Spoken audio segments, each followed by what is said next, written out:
सुनो, कैसे हो? खाना खाया? घर पे सब ठीक है?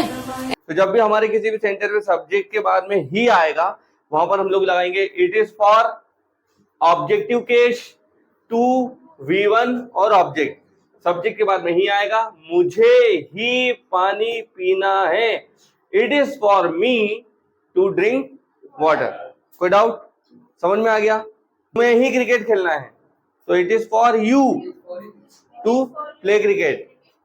ठीक, उन्हें ही यहां आना है, it is for them to come here. हमें ही मेहनत करनी है, it is for us to hard work.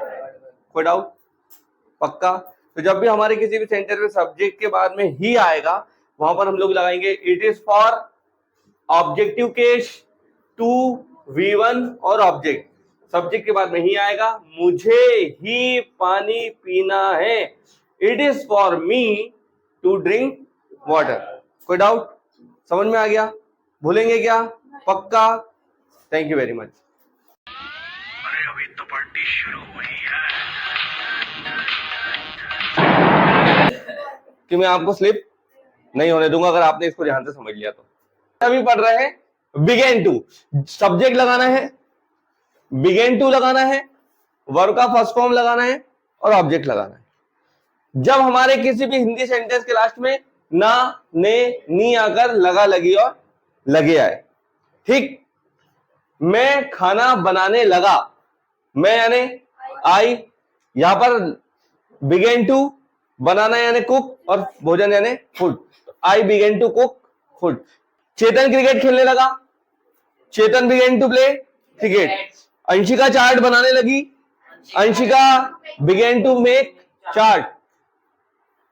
पारस गाना गाने लगा, Paras began to sing song.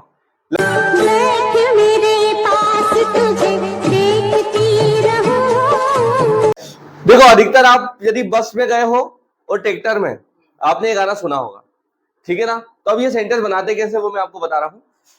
Subject continued to V1 और ऑब्जेक्ट।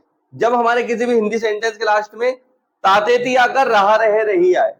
मैं बाजार जाता रहा, मैं इंग्लिश बोलता रहा, मैं सेंटेंस बनाता रहा, मैं देखता रहा, आ बैठ मेरे पास तुझे देखता रहूं, देखता रहूं, है ना?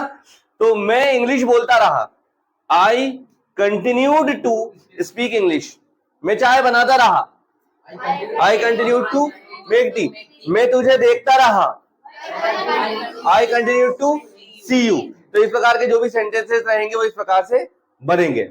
सब्जेक्ट कंटिन्यूड टू V1 और ऑब्जेक्ट। कोई डाउट? ठीक है, thank you. It's the time to disco. It's the time to. It's the time to disco. ठीक है ना? तो ये सेंटेंस कैसे बनाए जाते हैं? तो ये कृति और मोनिका आ रही है, वो आ रही है, जब तक अपन ये वाला देख लेते हैं। ठीक है, तो it is the time to V1 और ऑब्जेक्ट। ठीक है ना?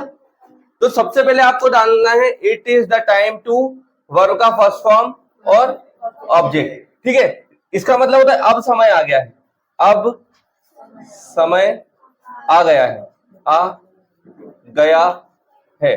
ठीक है, लो, अब समय आ गया है, अब खाना खाने का समय आ गया है, अब पानी पीने का समय आ गया है, अब इंग्लिश बोलने का समय आ गया है, अब डिस्को में जाने का समय आ गया है।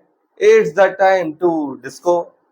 ठीक है, अब पानी पीने का समय आ गया है, it is the time to, यहां पर लिख देंगे it is the time to drink water. मतलब अब पानी पीने का समय। अब तुम साजना सेंटेंस ऐसे बनेंगे। कैसे बनेंगे मैं बता रहा हूं, बहुत इजी वे। कंडीशनल सेंटेंस की शुरुआत यदि अथवा अगर से होगी।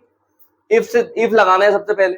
ठीक, दो सेंटेंस आएंगे हमेशा। कंडीशनल सेंटेंस में कितने आएंगे? दो सेंटेंस। ये जो हमने देखा अभी पॉसिबल सिचुएशन इन फ्यूचर, तो इसमें दोनों सेंटेंस का क्या रहे हैं? फ्यूचर के आ रहे हैं। अगर सजना आएंगे तो फूल खिलेंगे, ये सेंटेंस का बन रहे हैं, सब फ्यूचर के बन रहे हैं। और फ्यूचर में भी पॉसिबिलिटी के बन रहे हैं, यानी संभावना के बन रहे हैं। ठीक, दो सेंटेंस आएंगे, शुरुआत कैसे होगी? इफ से, यानी यदि अथवा अगर से। दोनों सेंटेंस के लास्ट में गागे की आएगा। अगर मैं बाजार जाऊंगा तो मैं चेतन से मिलूंगा। पहला सेंटेंस भी फ्यूचर में, दूसरा सेंटेंस भी फ्यूचर में। शुरुआत कैसे की? इफ से।